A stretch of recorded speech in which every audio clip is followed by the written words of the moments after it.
இந்த பீகாரை பற்றிய knowledge production இருக்கு இல்லையா, அதை பற்றிய அறிவை நம்மளுக்கு கொடுக்குறது இந்த Delhi centric media, research scholars, Delhi university, அந்த யூனிவர்சிட்டின்னு பெரிய பெரிய அறிஞர்கள்னு சொல்லிக்கிறவனுங்க. களத்துக்கு போய் இவனுங்க எப்படி ஆய்வு பண்ணுறாங்கன்னு பார்த்தீங்கன்னா செருப்பை கழட்டி அடிக்கலான்னு இருக்கும்.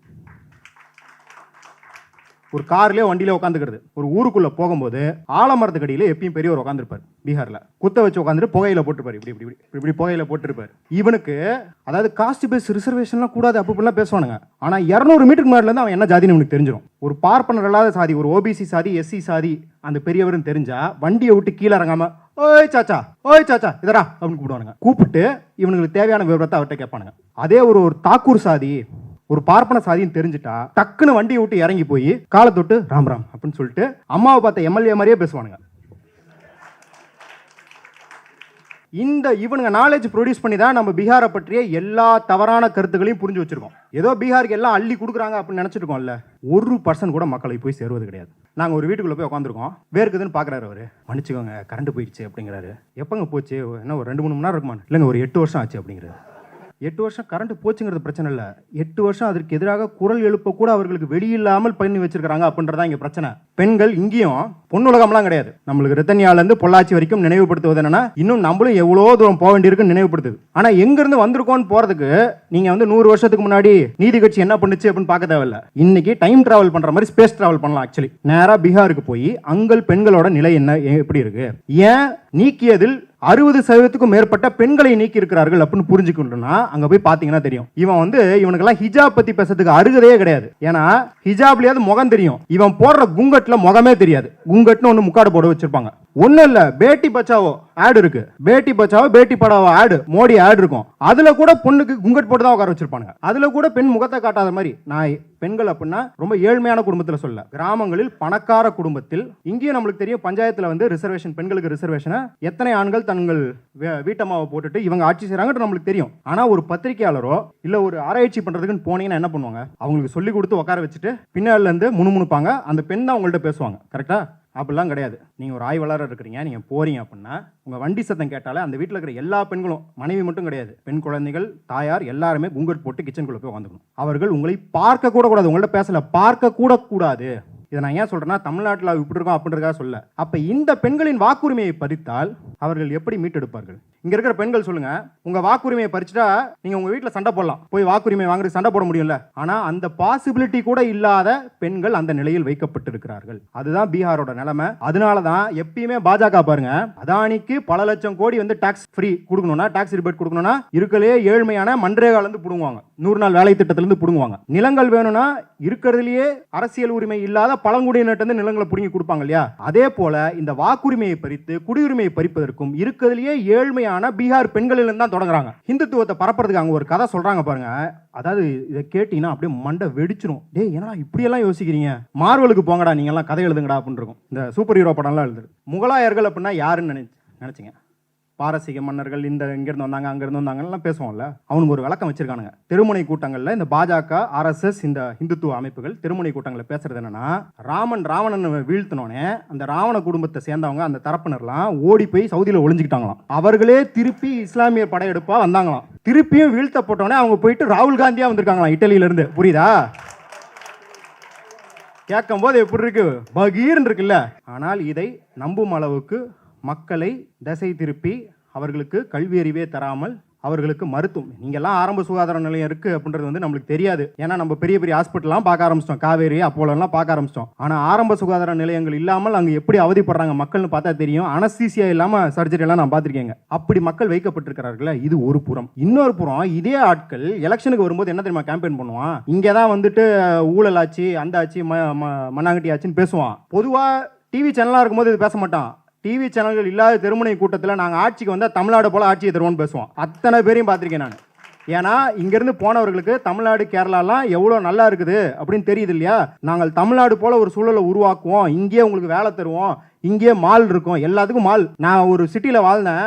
அந்த சிட்டியில் ஏத்தாப்புல லூயிஸ் பிலிப் இருக்குது, மெக்டொனால்ட்ஸ் இருக்குது, இது இருக்கு, அது இருக்கு, எல்லாம் இருக்கு. ஆனால் சளி மாத்திரை வாங்குறதுக்கு 2 கிலோமீட்டர் தள்ளி போக வேண்டியதாக இருந்துச்சு. அப்போ அப்படிதான் தமிழ்நாடை சொல்லி சொல்லி கேம்பெயின் பண்றானுங்க இல்லையா? அப்போ நம்ம முதல் தெருமுனை கூட்டத்தை முறியடிக்க வேண்டும் என்றால் இரண்டாவது தெருமுனை கூட்டத்தை பயன்படுத்திக் கொள்ள வேண்டும். இந்த உணர்வை பயன்படுத்திக் கொள்ள வேண்டும். ஏன்னா நம்ம இந்திய எதிர்ப்பு அப்படின்னு ஸ்டாலின் ஐயா ட்வீட் போட்டோன்னே அங்க பீகார் மக்கள் எத்தனை பேர் ஆதரவு கொடுத்தாங்க நம்மளுக்கு. ஆமாங்க, நீங்க பேசுறது கரெக்ட், போஜ்புரி லாங்குவேஜ் இந்தியாவில் அழிஞ்சு போச்சு, மெய்த்தில் இந்தியாவில் அழிஞ்சு போச்சு, இதெல்லாம் நம்மளுக்கு ஆதரவா அவங்க கரம் கொடுத்தாங்க இல்லையா? இப்ப நம்ம கடமை நாம் திரும்ப கரம் கொடுக்க வேண்டும். நான் வந்து ஸ்பெஷல் இன்டென்சிவ் ரிவிஷனுக்குள்ள போக போறதில்ல. தோழர் சொன்ன மாதிரி ஒரு தமிழ்நாட்டுக்காரராக எந்த அறிமுகமும் இல்லாமல் பீகாரில் போய் ஒரு சில மாதங்கள் வேலை பார்க்கும்போது கிடைத்த அனுபவத்தை உங்கள்கிட்ட பகிர்ந்துக்க போகிறேன். அதில் நம்ம பார்வை முற்றிலுமாக மாறுறதுக்கான எல்லா வாய்ப்புகளும் எல்லா கூறுகளும் இருக்குது அப்படிங்கிறத நான் உங்களுக்கு சொல்ல போகிறேன். ஏன் முதல்ல இதை வந்து பீகாரி மக்களுக்கு எங்கேயோ நடக்கிறது, நம்ம ஏன் குரல் கொடுக்கணும், இது நம்மளை பாதிக்க போகுது அப்படின்னு குரல் கொடுக்குறோமா அப்படிங்கிறதெல்லாம் தாண்டி ஒரு பேரலல், ஒரு மெட்டஃபோர் நான் என்ன சொல்லணும்னு நினைக்கிறேன் அப்படின்னா, இப்போ தூய்மை பணியாளர்கள் போராட்டம் நடந்தது. எல்லாரும் அதுக்கு வந்து இடதுசாரி சிந்தனை கொண்டு எல்லாருமே அதுக்கு ஆதரவு தெரிவித்தோம். ஏன்னா அரசியல் ரீதியாக அனைத்து உரிமைகளும் பறிக்கப்பட்டு, சமூக ரீதியாக அத்தனை இழிவுகளும் சுமத்தப்பட்டு, பொருளியல் ரீதியாக அவர்கள் மேலே வரவிடாமல் எல்லா தடைகளும் ஏற்படுத்தப்பட்ட ஒரு செக்ஷனாக அது இருக்கு. அப்போ அவர்களுடன் நிற்க வேண்டியது நம்ம ஜனநாயக கடமை அப்படின்னு நினச்சோம் இல்லையா? மாநிலங்கள் ரீதியாக பார்த்தா பீகாரும் அப்படித்தான். இந்த இந்திய ஒன்றியம் பார்ப்பனிய தன்மையோடு இயங்குவது தமிழ்நாடு, கேரளா போன்ற மாநிலங்களை பிற்படுத்தப்பட்டவர் மாதிரி தான் ட்ரீட் பண்ணுது. காஷ்மீரை இஸ்லாமியர்கள் போல தான் ட்ரீட் பண்ணுது. சத்தீஸ்கர், மணிப்பூர் போன்ற மாநிலங்களை பழங்குடியினர் எப்படி பார்ப்பனியம் நடத்துமோ அப்படி தான் நடத்துகிறது. பீகார், மத்திய பிரதேஷ் போன்ற மாநிலங்களை தலித் மக்களை எப்படி நடத்துகிறதோ அப்படி தான் நடத்துகிறது.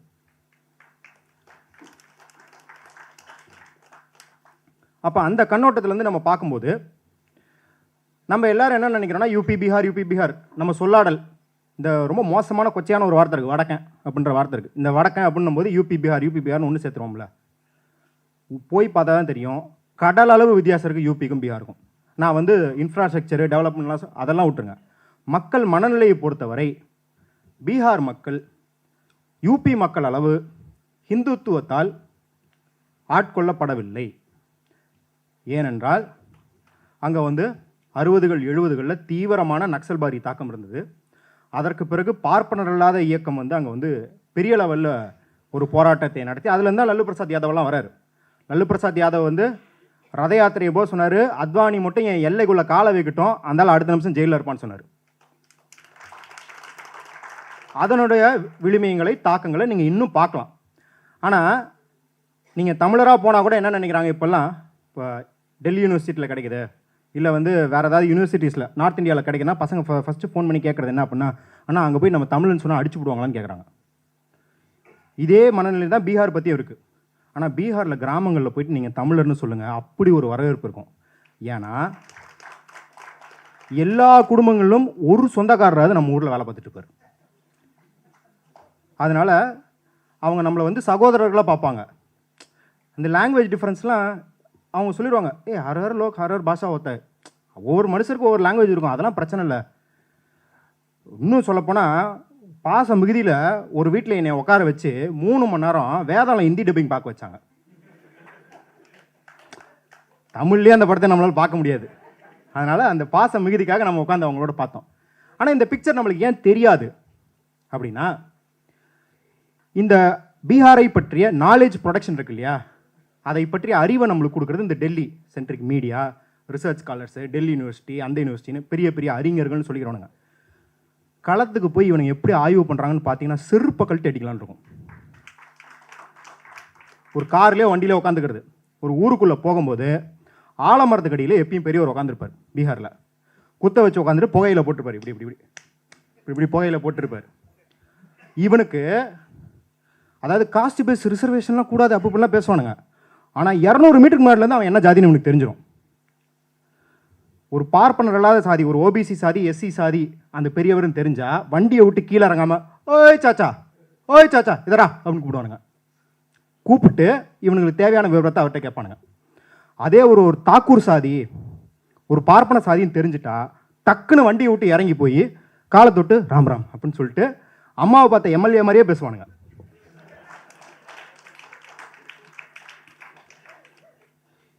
இவனுங்க நாலேஜ் ப்ரொடியூஸ் பண்ணி தான் நம்ம பீகாரை பற்றிய எல்லா தவறான கருத்துக்களையும் புரிஞ்சு வச்சுருக்கோம்.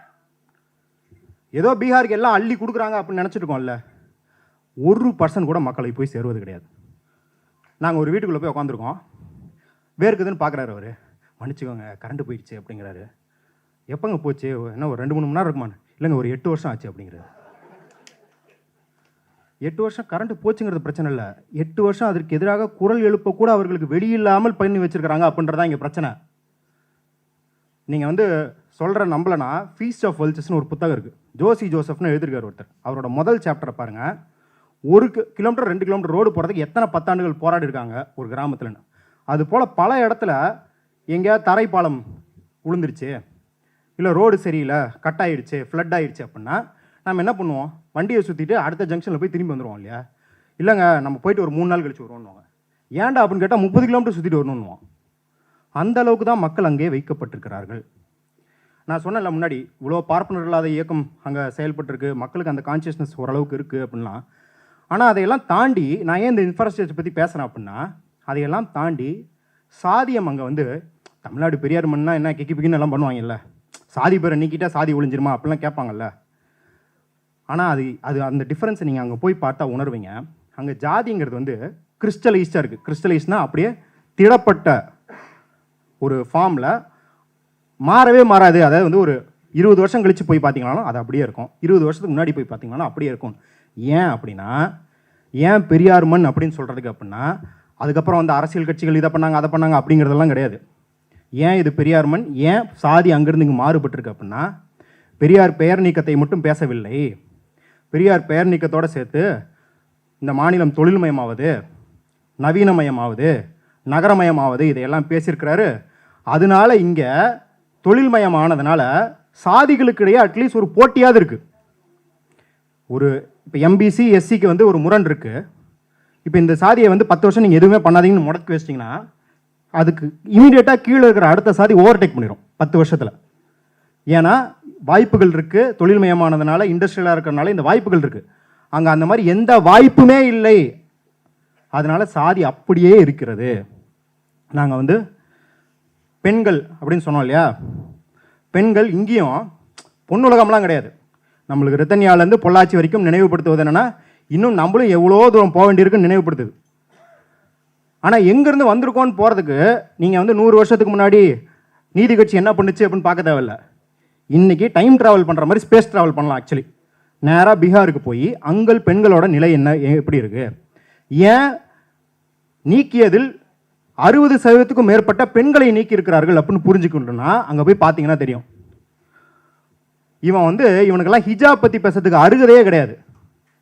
ஏன்னா ஹிஜாப்லேயாவது முகம் தெரியும், இவன் போடுற குங்கட்டில் முகமே தெரியாது. குங்கட்னு ஒன்று முக்காடு போட வச்சுருப்பாங்க. ஒன்றும் இல்லை, பேட்டி பச்சாவோ ஆடு இருக்குது, பேட்டி பச்சாவோ பேட்டி படாவோ ஆடு, மோடி ஆடு இருக்கும். அதில் கூட பொண்ணுக்கு குங்கட் போட்டு தான் உட்கார வச்சுருப்பானுங்க. அதில் கூட பெண் முகத்தை காட்டாத மாதிரி. நான் பெண்கள் அப்படின்னா ரொம்ப ஏழ்மையான குடும்பத்தில் சொல்ல, கிராமங்களில் பணக்கார குடும்பத்தில். இங்கேயும் நம்மளுக்கு தெரியும், பஞ்சாயத்தில் வந்து ரிசர்வேஷன், பெண்களுக்கு ரிசர்வேஷனை எத்தனை ஆண்கள் தங்கள் வீட்டம்மாவை போட்டுட்டு இவங்க ஆட்சி செய்கிறாங்கன்றது நம்மளுக்கு தெரியும்.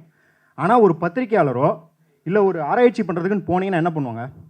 அவங்களுக்கு சொல்லி கொடுத்து உட்கார வச்சுட்டு பின்னாலேருந்து முணுமுணுப்பாங்க, அந்த பெண் தான் அவங்கள்ட்ட பேசுவாங்க. கரெக்டாக? அப்படிலாம் கிடையாது. நீங்கள் ஒரு ஆய்வாளராக இருக்கிறீங்க, நீங்கள் போகிறீங்க அப்படின்னா உங்கள் வண்டி சத்தம் கேட்டாலே அந்த வீட்டில் இருக்கிற எல்லா பெண்களும், மனைவி மட்டும் கிடையாது, பெண் குழந்தைகள், தாயார் எல்லாருமே குங்கட் போட்டு கிச்சனுக்குள்ளே போய் வந்துக்கணும். அவர்கள் உங்களை பார்க்க கூட கூடாது, உங்கள்ட்ட பேசலை, பார்க்க கூட கூடாது. இதை நான் ஏன் சொல்கிறேன்னா, தமிழ்நாட்டில் இப்படி இருக்கோம் அப்படின்றதுக்காக சொல்ல. அப்போ இந்த பெண்களின் வாக்குரிமையை பறித்தால் அவர்கள் எப்படி மீட்டெடுப்பார்கள்? இங்கே இருக்கிற பெண்கள் சொல்லுங்கள், உங்கள் வாக்குரிமையை பறிச்சுட்டா நீங்கள் உங்கள் வீட்டில் சண்டை போடலாம், போய் வாக்குரிமை வாங்குறது சண்டை போட முடியும்ல. ஆனால் அந்த பாசிபிலிட்டி கூட இல்லாத பெண்கள் அந்த நிலையில் வைக்கப்பட்டிருக்கிறார்கள். அதுதான் பீகாரோட நிலைமை. அதனால தான் எப்பயுமே பாஜக பாருங்கள், அதானிக்கு பல லட்சம் கோடி வந்து டாக்ஸ் ஃப்ரீ கொடுக்கணும்னா, டாக்ஸ் ரிபேட் கொடுக்கணும்னா இருக்கலே ஏழ்மையான மன்ரேகாலேருந்து பிடுங்குவாங்க, 100 நாள் வேலை திட்டத்திலேருந்து பிடுங்குவாங்க. நிலங்கள் வேணும்னா இருக்கிறதுலையே அரசியல் உரிமை இல்லாத பழங்குடியினர்கிட்ட நிலங்களை பிடுங்கி கொடுப்பாங்க இல்லையா? அதே போல் இந்த வாக்குரிமையை பறித்து குடியுரிமையை பறிப்பதற்கும் இருக்கிறதுலையே ஏழ்மையான பீகார் பெண்களிலிருந்து தான் தொடங்குறாங்க. ஆனால் அங்கேயும் கூட ஒரு வித்தியாசம் என்னன்னா, தலித் மக்கள் வீட்டுக்கு போனால் பெண்கள் சரிசமமாக இருப்பாங்க, இன்னும் சொல்ல போனால் பெண்கள் அதிகாரமாக பேசுவாங்க. ஏய் இவனுக்கு போய் வந்திருக்காங்களா போய் கலர் வாங்கிட்டு வா அப்படின்னு துரத்தி விடுவாங்க. அந்த வீடுகளில் ஒருத்தர் பேசும்போது ஆர்ஜேடி அப்போலாம் சொல்கிறோம். ஆனால் யாதவர்களுக்கும் தலித் மக்களுக்குமே ஒரு பெரிய சண்டை போகுதுங்களே. அவங்களும் வந்து ஒரு ஆட்சிக்கு வந்ததுக்கப்புறம் அவங்களும் உங்களை ஒடுக்குறவங்க தானே ஆயிருக்காங்க அப்படின்னோடனே அப்படி நீங்கள் புரிஞ்சுக்கிட்டீங்கன்னா எனக்கு புரியும். ஆனால் நான் ஆர்ஜேடிக்கு சப்போர்ட் பண்ணுவேன். அவர் பிஎஸ்பிக்காரு, ஆர்ஜேடிக்கு சப்போர்ட் பண்ணுவேன். ஆர்ஜேடி எங்கள் துயரத்தை ஓரளவுக்கு போக்கியது அப்படின்னாரு. என்னங்க நீங்கள் வந்து எங்கள் ஊரில் பெருமை பேசுகிறவங்க மாதிரி பேசுகிறீங்க, ஆர்ஜேடி உங்களுக்கு என்னங்க பண்ணுச்சு அப்படின்னோடனே அவர் சிரிச்சுட்டு எங்களுக்கு ஒன்றும் பண்ணல அப்படின்னாரு. ஒன்றும் பண்ணலங்கிறீங்க ஆனால் நிலமை மாறிச்சுங்கிறீங்க, என்னதாங்க கதை அவன் இதெல்லாம் கேட்பீங்கன்னு தெரியும். இப்போ நான் வந்து உங்கள்கிட்ட சேரில் உட்காந்து பேசிக்கிட்டு இருக்கேன். எப்படி அப்படின்னா அவர் எல்லா வீட்டு வாசலுமே எப்படி இருக்குன்னா வீடு இருக்கும், ஆடு கோழி மேய்க்கிறதுக்கு முன்னாடி இடம் இருக்கும், சேர் போட்டு உட்காந்து பேசிக்கிட்டு இருக்கேன். ஆர்ஜேடி ஆட்சிக்கு வருவதற்கு முன்னாடி நாங்கள் சேரு போட்டு உட்காந்தா, எங்கள் வீட்டுக்குள்ளே நாங்கள் சேரு போட்டு உட்காந்தா தாக்கூர் சாதிகாரம் வந்து அடிப்பான். அடித்து என் வீட்டுக்குள்ளே நான் சேர் போட்டு உட்கார முடியாது, கீழே உட்காரான்னுவான். ஆர்ஜேடி வந்து எங்களுக்கு ஒன்றும் பண்ணலங்க, அவங்க தாக்கூரை போட்டு 4 சாத்து சாத்தினாங்க, அதனால நாங்கள் சேர் போட்டு உட்கார முடிஞ்சுது. அதனால் அவர் சொன்னார், நீங்கள் வந்துட்டு அப்படியே பயங்கர சமூகவியல் அறிஞர்களாக பேசாதீங்க, எங்கள் நிலைமை எங்களுக்கு தெரியும் அப்படின்னாரு. அப்போ நம்ம இந்த த்ரெட்டை பிடிக்க வேண்டியதான் நம்ம வேலை. ஏன்னா நான் இந்துத்துவம் ஊடுருவலன்னு சொல்கிறேன், ஆனால் அந்த ஊரில் இப்போ நான் இந்த குங்கட் சொன்னேன் இல்லையா, இந்த குங்கட்டு கிராமப்புற பெண்கள் மட்டும் இல்லாமல் நகர்ப்புற பெண்களுக்கு என்ஃபோர்ஸ் பண்ணுறதுக்கு எல்லா வேலையும் பார்த்துக்கிட்டு இருக்கான். நம்ம ஊர்லேயே டிக்டாக் ரீலில் வந்து துப்பட்டா போடுங்க தொழில்னு கிறுக்கனெல்லாம் சுற்றிட்டு இருக்காங்க தெரியும்ல. அவங்களுக்கு டிக்டாக்ல தான் அதிகாரம் இருக்குது, தெருவில் அதிகாரம் இல்லைன்னு நம்மளுக்கு தெரியும் ரீல்ஸில். ஆனால் அங்கே ஆர்கனைஸ்டாக குங்கட் போடுறதுக்கான கேம்பெயின்ஸ் நடக்குது. யார் வேணாலும் வந்து எந்த பெருசு வேணாலும் எந்த பொண்ணை வேணாலும் கேட்கலான்ற அளவுக்கு எம்பவர் பண்ணி வச்சுருக்காங்க அங்கே ஆர்எஸ்எஸ், விஹெச்பி, பஜ்ரங் தல்ல. அப்போ யோசிச்சு பாருங்கள், ஏன் பெண்கள் பிஜேபிக்கு அங்கே எதிராக இருக்காங்க அப்படின்னா அவர்கள் இத்தனை வருடம் போராடி பெற்ற உரிமையெல்லாம் திருப்பியும் பின்னுக்கு இழுத்து செல்ல எல்லா முறையும் நடந்து கொண்டிருப்பது என்றனால்தான் பெண்கள் வாக்க நீக்குறாங்க. இதை தாண்டி நான் இதோட முடிச்சுக்கிறேன். தெருமுனை கூட்டங்களில் 2 வகையான தெருமுனை கூட்டங்கள் இருக்குது. ஹிந்துத்துவத்தை பரப்புறதுக்கு அங்கே ஒரு கதை சொல்கிறாங்க பாருங்க, அதாவது இதை கேட்டிங்கன்னா அப்படியே மண்டை வெடிச்சிடும். டேய் என்னடா இப்படியெல்லாம் யோசிக்கிறீங்க, மார்வலுக்கு போங்கடா நீங்கள்லாம் கதை எழுதுங்கடா அப்படின்னு இருக்கும். இந்த சூப்பர் ஹீரோ படம்லாம் எழுதுது. முகலாயர்கள் அப்படின்னா யாருன்னு நினச்சிங்க? பாரசீக மன்னர்கள், இங்கேருந்து வந்தாங்க அங்கேருந்து வந்தாங்கலாம் பேசுவோம்ல, அவனுக்கு ஒரு விளக்கம் வச்சுருக்கானுங்க. தெருமுனை கூட்டங்களில் இந்த பாஜக, ஆர்எஸ்எஸ், இந்த இந்துத்துவ அமைப்புகள் தெருமுனை கூட்டங்களில் பேசுகிறது என்னென்னா, ராவணனை வீழ்த்தினோடனே அந்த ராவண குடும்பத்தை சேர்ந்தவங்க அந்த தரப்பினர்லாம் ஓடி போய் சவுதியில் ஒளிஞ்சிக்கிட்டாங்களாம். அவர்களே திருப்பி இஸ்லாமிய படையெடுப்பாக வந்தாங்களாம். திருப்பியும் வீழ்த்தப்பட்டோடனே அவங்க போயிட்டு ராகுல் காந்தியாக வந்திருக்காங்களாம் இட்டலியிலேருந்து. புரியுதா? கேட்கும் போது எப்படி இருக்கு, பகீர்னு இருக்குல்ல. ஆனால் இதை நம்பும் அளவுக்கு மக்களை திசை திருப்பி அவர்களுக்கு கல்வி அறிவே தராமல் அவர்களுக்கு மருத்துவம், நீங்கள்லாம் ஆரம்ப சுகாதார நிலையம் இருக்குது அப்படின்றது வந்து நம்மளுக்கு தெரியாது. ஏன்னா நம்ம பெரிய பெரிய ஹாஸ்பிட்டல்லாம் பார்க்க ஆரம்பிச்சிட்டோம், காவேரி அப்போலெல்லாம் பார்க்க ஆரம்பிச்சிட்டோம்.